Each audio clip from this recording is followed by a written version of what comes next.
जैसा कि माननीय प्रधानमंत्री और सरकार संसद भवन में प्रवेश कर रहे हैं।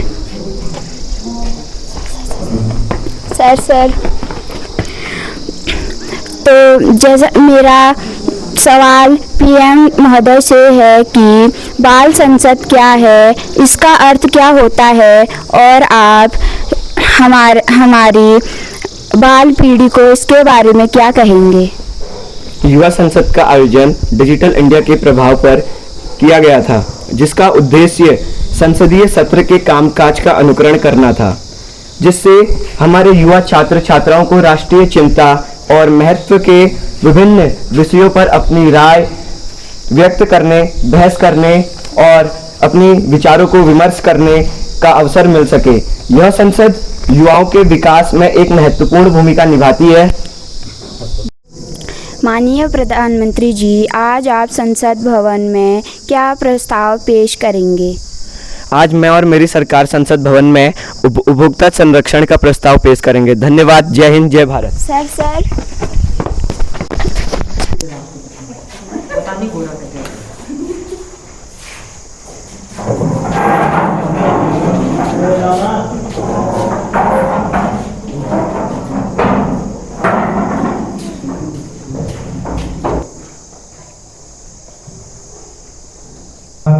अध्यक्ष जी बता रहे हैं।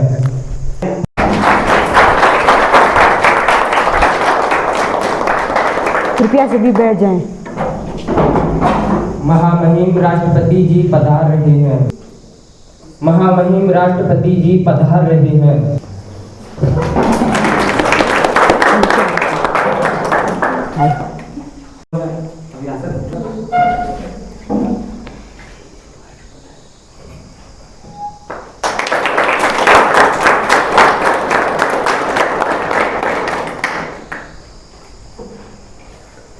कृपया सभी बैठ जाएं। महिम राष्ट्रपति जी अभिभाषण देंगे। सदस्य के प्रथम सत्र में उपस्थित सभी बाल सदस्यों का धन्यवाद। जैसा कि आज को हमारा बाल सदस्य सत्र आरंभ हो रहा है, मुझे उम्मीद है, विश्वास है कि आप बाल सदस्य की गरिमा को बनाए रखेंगे तथा भारतीय संविधान नियम अनुसार बाल सदन को चलाएंगे। मेरे तरफ से आप सभी को शुभकामनाएं। धन्यवाद।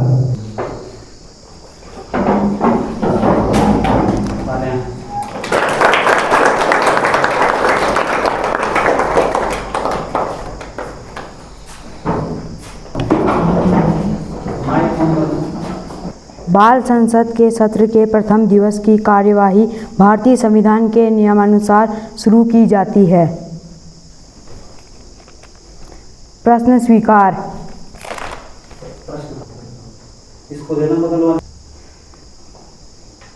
अब मेरा निवेदन है नेत्री प्रतिपक्ष मनीषा भगरी से कि वह अपना प्रश्न संख्या 210 क्रम संख्या 3 माननीय प्रधानमंत्री जी से पूछें। धन्यवाद अध्यक्ष महोदय जी। माननीय प्रधानमंत्री जी, मेरा आपसे ये प्रश्न है कि दिन प्रतिदिन महिलाओं के साथ अवशोषण व बलात्कार जैसी घटनाओं के आंकड़े बढ़ते ही जा रहे हैं। क्या आपकी सरकार ऐसे ही देखते रहेगी और आपकी सरकार इसमें मूकदर्शकों की तरह बैठ रखी है? आपकी कानून व्यवस्था चरमरा गई है। आपने महिला संरक्षण के लिए क्या क्या किया है? हमें इसका जवाब चाहिए।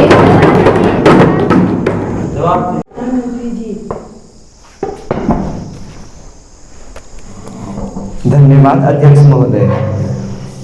जैसा कि विपक्षी दल की नेत्री मनीषा भगरी द्वारा हमको प्रश्न था कि आज आपकी सरकार महिलाओं के शोषण को कैसे बचा रही है, उनके लिए क्या क्या नियम कानून बनाए हैं आपने, तो जरा हम आपको बता दें कि जो आज की सबसे पहली बात तो यह है कि आज हमारे देश की महिलाओं को समाज में दबाया जा रहा है, महिलाओं को समाज में कुचला जा रहा है। उनको यह पता नहीं है कि सरकार ने उन्हें क्या क्या अधिकार दिए हैं। अगर हमारी सरकार द्वारा उनके लिए नए नए नियम कानून अधिकार जो भी हमने लागू करवाए हैं, हमारे गांव पिछड़े इलाकों की महिलाओं को उनके बारे में अवगति नहीं है। और विपक्षी दल यानी आप कह रहे हैं कि हमारी सरकार ने आज तक महिलाओं के लिए क्या क्या किया, तो बता दें महोदय जी, महिलाओं के प्रति अपराध पर सामाजिक समस्याओं के निपटान के लिए हमने ढेर सारे कानून बनाए हैं। साथ ही रोजगार पदोन्नति के झूठे वादे और गलत पहचान प्रकट कर जो यौन संबंध बनाते थे उसको अब राजकीय श्रेणी में पहली बार किसने कहा, उसको अब राजकीय श्रेणी में पहली बार सिर्फ और सिर्फ हमारी सरकार ने कहा।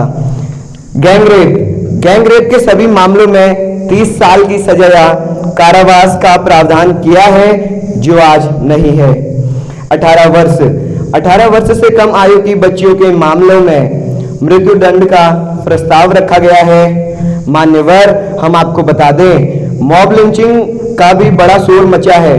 मॉब लिंचिंग का भी बड़ा शोर मचा है हमारे भारत देश में। हमने उसको केयरफुली करा है। मॉब लिंचिंग के लिए भी 7 साल का आजीवन कारावास, मृत्यु दंड तीनों का प्रवचन कर प्रावधान किया है। स्नैचिंग के लिए चाहे मोबाइलों का हो या फिर महिलाओं के चैन का, कोई प्रावधान नहीं था।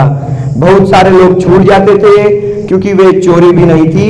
यौन हिंसा के मामले में पीड़ित का बयान कंपलसरी कर दिया गया है और यौन उत्पीड़न के मामले में वीडियो रिकॉर्डिंग भी कंपलसरी कर दी गई है। तो महोदय जी, जब कोई व्यक्ति हमारे देश की महिलाओं को डरा रहा है, धमका रहा है, ब्लैकमेल कर रहा है या गाली दे रहा है, तो वुमेन्स हेल्पलाइन नंबर यानी कि महिला सुरक्षा नंबर पर महिलाएं सीधा डायरेक्ट हमको कॉल कर सकती हैं, जिसका डायल नंबर है 1091। महिलाओं की जो भी प्रॉब्लम है तुरंत उस नंबर पर कार्यवाही होगी। मान्यवर, पुलिस को 90 दिन में जिसने फरियाद की है, पुलिस को 90 दिन में जिसने फरियाद की है, इसका स्टेटस देना होगा। स्टेटस कंपलसरी कर दिया गया है। 90 दिन में उसका स्टेटस देना होगा और हर 15 दिन में फरियादी को अपना स्टेटस देना होगा। 7 वर्ष या उससे अधिक के कारावास का केस, 7 वर्ष या उससे अधिक के कारावास का केस विड्रॉ करना है तो पीडी को सुने बगैर कोई भी सरकार इसे विड्रॉ नहीं करेगी। आज की सरकार ने, यानी जब से हमारी सरकार सत्ता पर विराजित है 2014 से, तो महिलाओं के पास, महिला कच्चे चूल्हे पर धुएं के बीच जो महिलाएं खाना पकाती थी, कच्चे चूल्हे पर जो महिलाएं धुएं के बीच खाना पकाती थी, उन्हें उज्ज्वल योजना के तहत मुफ्त सिलेंडर दिए गए हैं। इस योजना के तहत अब तक पूरे 9 करोड़ 16 लाख मुफ्त एलपीजी कनेक्शन बांटे जा चुके हैं। 3 तलाक के खिलाफ हमारी सरकार कानून लाई है। वर्ष 2018 में पहली बार मुस्लिम महिलाओं को परिवार के किसी पुरुष के बिना भी हम यात्रा में जाने की अनुमति दी गई है, हज यात्रा में जाने की अनुमति दी गई है। आशा करता हूं कि इनको हमारे जवाब से संतुष्टि हुई होगी। धन्यवाद। बाल संसद में उपस्थित बाल सांसद हिमांशु बकरी प्रश्न संख्या 215 क्रम संख्या 1 माननीय वित्त मंत्री जी से पूछें। धन्यवाद अध्यक्ष महोदय जी। क्या सरकार में बैठी वित्त मंत्री यह बताने की कृपा करेंगे कि भारत की आर्थिक समस्याओं के अंतर्गत महंगाई की समस्या एक बहुत बड़ी समस्या है। भारत में महंगाई 7वें आसमान को छू रही है और महंगाई के कारण लोगों को हर चीज लेने में परेशानी हो रही है। आपने छोटी से छोटी चीज लेकर बड़ी से बड़ी चीज तक सब में महंगाई कर रखी है और महंगाई के कारण लोग बेरोजगार होते जा रहे हैं। और आई बात बेरोजगारी पे, और भारत में हर साल बेरोजगारी बढ़ती ही जा रही है। इस पर आपकी सरकार क्या कर रही है और बेरोजगारी के कारण रोजगार पाने के लिए लोग विदेश की ओर पलायन कर रहे हैं, इस पर आपकी सरकार का क्या निर्णय है, हमें जवाब चाहिए।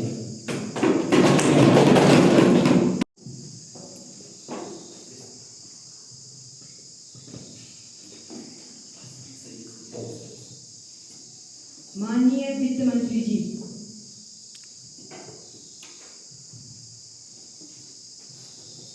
धन्यवाद महोदय जी। जैसे कि विपक्षी दल हिमांशु बकरी को मैं बताना चाहती जानती हूँ कि जब से हमारी सरकार सत्ता में बैठी है तब से लेकर आज तक हमने बड़े से बड़े कार्य किए हैं। तब से आर्थिक व्यवस्था यानी हमारे देश के आर्थिक व्यवस्था में बहुत बड़ा सुधार हुआ है। जो लोग समाज में दबे हुए थे गरीबी के कारण, उनको आज समानता का अधिकार भी मिल गया है। वो लोग भी आज अमीरों के सामने खड़े हो सकते हैं। बेरोजगारी महोदय, जब से हमने सत्ता हासिल की है हमारे देश में बेरोजगारी बहुत कम हुई है। हमारी सरकार ने गरीबों को नौकरियां दी हैं, मजदूरों को पक्के मकान दिए हैं, बेसहारों के पास खाने के लिए कुछ नहीं था तब सरकार ने राशन पानी मुफ्त किया है। और बढ़ती जनसंख्या के साथ देश में महंगाई हो रही थी। बढ़ती जनसंख्या व संसाधन की कमी से महंगाइयां बढ़ रही थी। तो महोदय, इनको क्या पता सरकार एक साथ इतना बजट कहां से लाएगी। हमारी सरकार गरीब।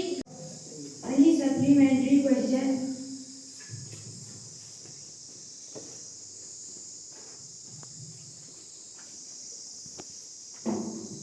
धन्यवाद अध्यक्ष महोदय।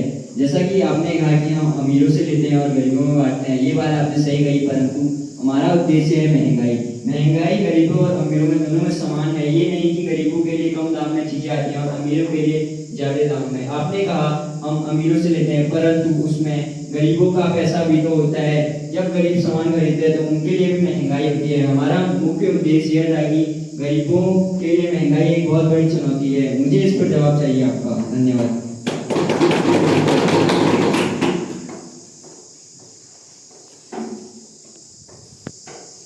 हाँ, आपने सही कहा कि महंगाई गरीब और अमीरों सभी के लिए, परंतु हमने गरीबों के लिए राशन कार्ड बनाए हैं और जिससे गरीबों को हर महीने राशन मिलता है, परंतु अमीर लोगों के लिए राशन फ्री आता है, जिसके कारण अमीर राशन लेने के लिए पैसे खर्च करते हैं, जिससे गरीबों में राशन बांटा जाता है। और सरकार ने अमीर लोगों की जायदाद पर टैक्स लगाया है, गरीबों की सुविधाओं के लिए इस्तेमाल करते हैं। महोदय जी, वो कहते हैं ना कि बंदर क्या जाने अदरक का स्वाद। जब कभी बैठे होते सत्ता पर तब पता चलता इनको सत्ता क्या होती है। इनका काम तो बस इतना है कि हमारी मंत्रिमंडल की गलतियां ढूंढना। एक छोटी सी गलती क्या होगी, इन्होंने तो कोहराम मचा दिया। जब से हमारी सरकार सत्ता पर विराजित है तब से लेकर आज तक हमने अपने भारत के सभी नागरिकों के हित में बात की है। हमारी सरकार ने जनता को क्या दिया क्या नहीं दिया। गरीबों को पेंशन दी, 2 वक्त की रोटी, सिर ढकने के लिए 4 दीवार, पीने के लिए पानी। हमारी सरकार ने जनता को 2014 से लेकर आज तक गरीबों को राशन पानी दिया, राशन में चावल दिए, गेहूं दिए, और उनके पास तो पकाने के लिए चूल्हा भी नहीं था तब सरकार ने सिलेंडर गैस दिए। खाना बनाने के लिए तेल नहीं था तो तेल भी दिया। बदले में जनता से कुछ लिया, कुछ नहीं लिया, भरपूर मात्रा में प्यार लिया, उनका सम्मान बदले में हर अधिकार दिया। आशा है कि आपको इस उत्तर से संतुष्टि होगी।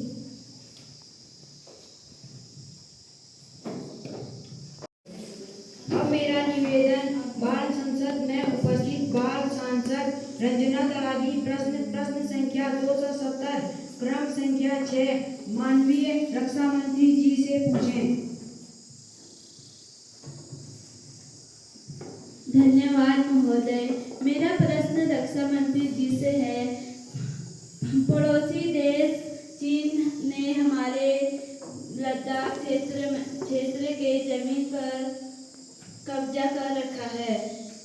सरकार ने इस पर क्या कदम उठाया है? आए दिन ड्रैगन चीन हमारी भारत भूमि के अंदर आकर सेना से झपट कर रहे हैं। इसके लिए सरकार ने सेना की सुरक्षा के उठाया है।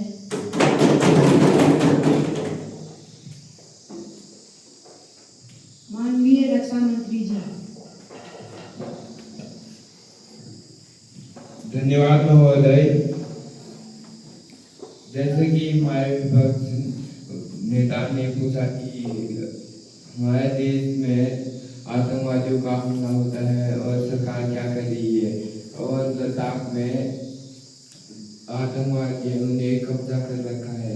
तो हमारे सरकार ने लद्दाख जैसे शहरों के बॉर्डरों पर अपने देश के नौजवान, अपने देश के सैनिकों को खड़ा कर रखा है, जो देश की सुरक्षा करते हैं। पूरब से पश्चिम तक सैनिक ही सैनिक हैं।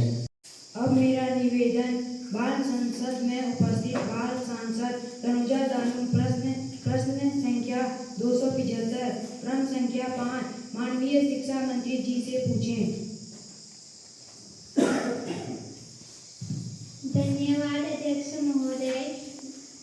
मेरा प्रश्न सरकार में बैठे हुए माननीय शिक्षा मंत्री से यह है कि हमारे देश में शिक्षकों के स्तर में काफ़ी रुकावट आ रही है और हमारे देश में शिक्षकों की कमी और संसाधनों की कमी क्यों है?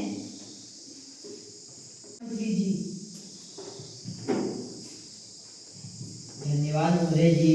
महोदय जी, विपक्ष में बैठे बाल संसद सदस्य जी को बताना चाहूँगा कि सरकार ने शिक्षा के स्तर में सुधार के लिए शिक्षकों की नियुक्ति वर्ष 2024 में 5,000 पद भरे, DLED के 4,000 पद भरे, बच्चों को फ्री शिक्षा के साथ साथ सुबह का नाश्ता, दिन का भोजन उपलब्ध कराया ताकि सभी को गुणवत्तापूर्ण शिक्षा प्रदान हो।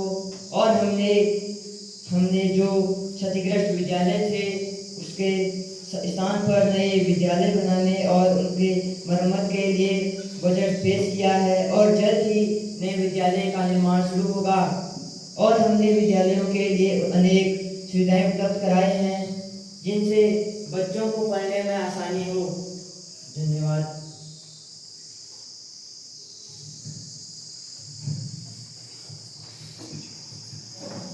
अब मेरा निवेदन बाल संसद में उपस्थित बाल सांसद बबीता दानू प्रश्न संख्या 280 क्रम संख्या 4 माननीय स्वास्थ्य मंत्री जी से पूछें।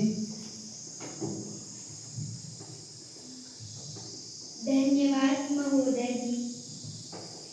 मेरा प्रश्न माननीय स्वास्थ्य मंत्री से है कि जनसंख्या में वृद्धि होने के कारण लोगों को अच्छा इलाज नहीं मिल पा रहा है और संख्या में वृद्धि होने के कारण लोगों को अच्छा इलाज नहीं मिल पा रहा है और इस विशाल देश में डॉक्टरों की कमी हो रही है, जिससे लोगों का इलाज न मिल पाने से उनकी मृत्यु हो जाती है। सरकारी अस्पतालों में डॉक्टरों की कमी होने के कारण गरीब लोग प्राइवेट अस्पतालों की ओर जाने के लिए मजबूर हो रहे हैं, लेकिन प्राप्त पैसे न होने के कारण गरीब लोगों को अच्छा इलाज नहीं मिल पा रहा है। आप तो बड़ा ही कहते थे कि हम गरीबों के मसीहा हैं, लेकिन कहाँ गए वो मसीहा?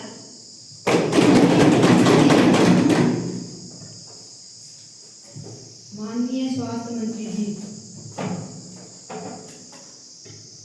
धन्यवाद महोदय जी। मैं इनको बता दूं कि जब से हमारी सरकार आई है तब से विगत वर्षों में आंध्र प्रदेश, केरल, तमिलनाडु, उत्तराखंड, हिमाचल प्रदेश ऐसे राज्यों में जो सरकारी हॉस्पिटल हैं वहाँ 20,000 से ज़्यादा डॉक्टरों की भर्ती की है और हॉस्पिटलों में प्रश्नकाल का समय समाप्त हो गया है। अब बाल सदन में एक बिल पेश हो रहा है। माननीय उपभोक्ता मामले खाद्य संसद जी उपभोक्ता अधिकार संशोधन विधेयक 2024 बिल को पेश करें।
धन्यवाद महोदय, मुझे बाल संसद में उपभोक्ता अधिकार प्रस्तुत करते हुए बहुत प्रसन्नता हो रही है। भारत में उपभोक्ताओं के अधिकारों को ध्यान में रखते हुए पूर्व में जारी किया गया उपभोक्ता अधिकार 1986 के समय के साथ इस कानून में बदलाव की आवश्यकता की जरूरत है किया गया है, परंतु समय के साथ साथ इस कानून में बदलाव की आवश्यकता है। संशोधित उपभोक्ता संरक्षण अधिनियम 2024 का उद्देश्य उपभोक्ताओं के हितों की बेहतर सुरक्षा के लिए तथा उपभोक्ता अदालतों में बदलते समय के अनुरूप सबको सुलभ न्याय देना सरकार का उद्देश्य है। उपभोक्ताओं की स्थिति पर नजर दोहराए विधेयक उपभोक्ताओं के शोषण पर प्रभावी होगा। इसी बिल में उपभोक्ता के मुआवजे की रकम में वृद्धि और जिला उपभोक्ता फोरम में उचित न्याय दिलाने का कार्य करेगा।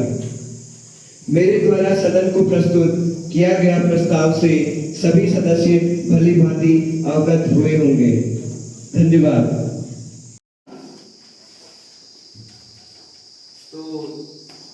जो आपने बिल पेश किया उसमें तो उपभोक्ताओं का कहीं लाभ दिख ही नहीं रहा है, उपभोक्ताओं का बल्कि शोषण दिख रहा है। जैसे कि मार्केट में अगर कोई चीज़ 100 रुपये की आ रही है तो वो अधिक दाम में बेची जा रही है, जिससे कि उपभोक्ताओं का बहुत ज़्यादा शोषण हो रहा है। इस पर आपकी सरकार ने क्या किया है और जो आपने बिल पेश किया उससे क्या फायदे हैं? जो बिल आपने पेश किया उसमें तो कहीं उपभोक्ता का कहीं भी लाभ नहीं है। आपने जो बिल पेश किया उसमें ये नहीं लिखा है कि उपभोक्ताओं का शोषण नहीं होगा, इसमें ये कहीं भी नहीं लिखा है। अगर कोई व्यक्ति छोटा सामान लेना जाता है तो वो हर रोज बाजार जाता है और उसका शोषण होता है बाजार में। इस पर आपने अपने बिल पेश किया, उस पर इसके बारे में कोई चर्चा नहीं है और आप कह रहे हो ये उपभोक्ता के हित के लिए है।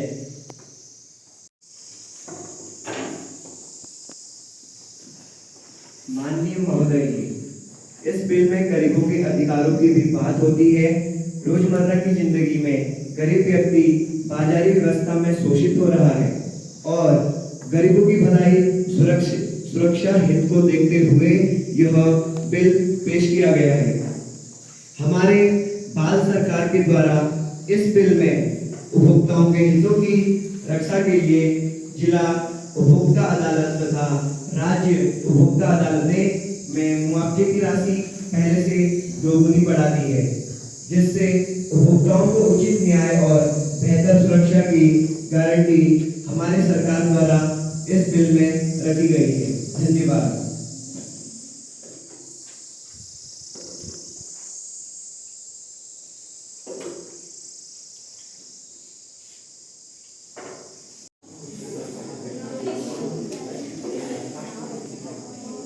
जो पक्ष में है वो हाँ बोलो, जो पक्ष में नहीं है वो ना बोलो। मुझे लगता है यह विधेयक पास हो गया है।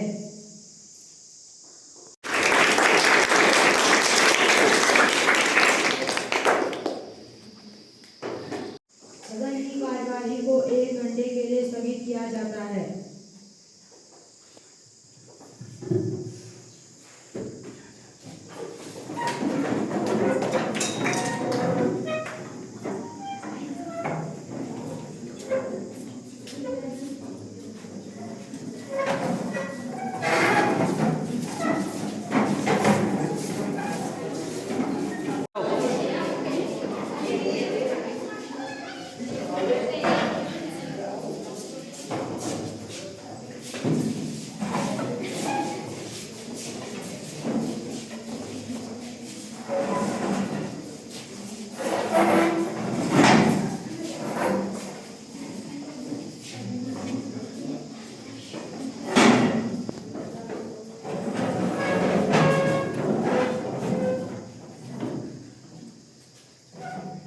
कृपया बैठ जाएं।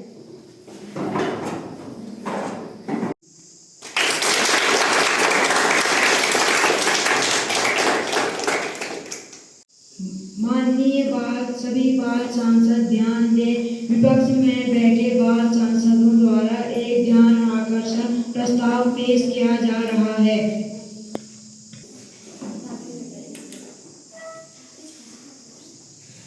माननीय अध्यक्ष महोदय जी, मैं आपके माध्यम से सत्ता पक्ष का ध्यान आकर्षित करना चाहता हूं।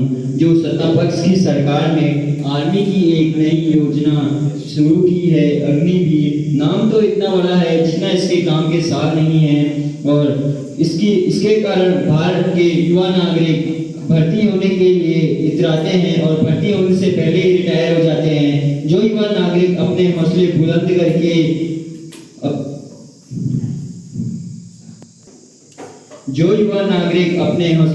करके अपनी जान की बाजी लगाकर भर्ती पास करते हैं, उनको 4 साल बाद उनके घर भेज दिया जाता है।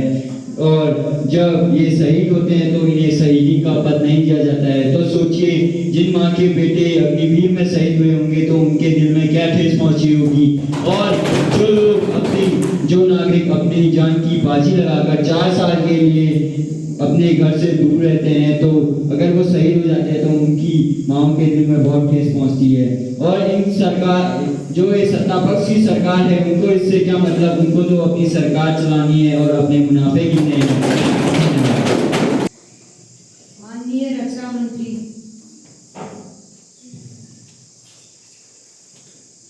धन्यवाद महोदय। मैं इनको बता दूं कि अग्निवीर एक ऐसी योजना है जिससे हमारे देश के जो युवा पीढ़ी है, भारत में जो नौजवान हैं, उन पर बेरोजगारी का बोझ कम होगा और युवाओं का अग्निवीर फिजिकल के लिए स्वास्थ्य भी तंदुरुस्त रहेगा।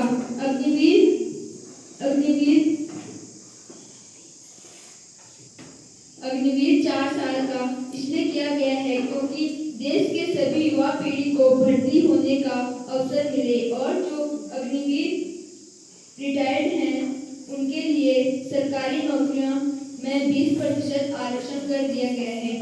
और इससे देश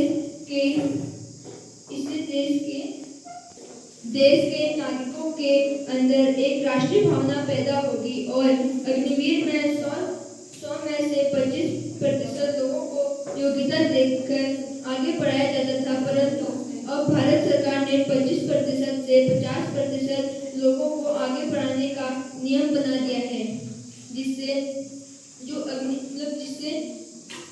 लोग अजी, तुम 50% की बात करते हो, बाकी के जो 50% बचते हैं, तो सोचो जो माँ उनको कड़ी मेहनत के लिए प्रोत्साहित करती होगी, उनके दिल में क्या बीतती होगी। तुम पैसा खाकर उन लोगों को आगे करते हो जो पैसे वाले होते हैं, और तुम जिनके पास हुनर होता है उनको तो पीछे छोड़ देते हो। तुम बोलते हो कि हम 50% को आगे निकालते हैं। एक बार 100% को आगे निकाल के देखिए, तब तुमको पता चलेगा कि युवा नागरिक की खुशी क्या होती है। और अग्निवीर के बाद जो तुम सरकारी नौकरी की बात करते हो, अगर उनको सरकारी नौकरी पसंद नहीं आई तो उनका क्या होगा। इससे अच्छा तो वो लोग होटल में लाइफ टाइम काम करके अपनी जिंदगी काट सकते हैं। तुम 4 साल अग्निवीर करके इस अग्निवीर को हटाना होगा और दोबारा आर्मी को वापस आना होगा, जिससे कि लोग खुश हों और युवा नागरिक भर्ती में प्रोत्साहन दें। अग्निवीर योजना ने पैसे खाने के लिए किया था। और जो 4 साल के लिए अग्निवीर है उसे 60 वर्ष तक करें। अग्निवीर अग्निवीर पुरानी आर्मी शुरू करो। अग्निवीर वापस करो। अग्निवीर वापस करो। अग्निवीर वापस करो। अग्निवीर वापस करो।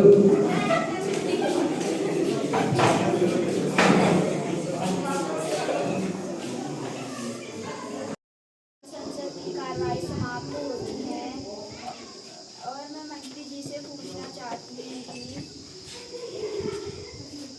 कि आज संसद भवन में क्या क्या प्रस्ताव रखे गए।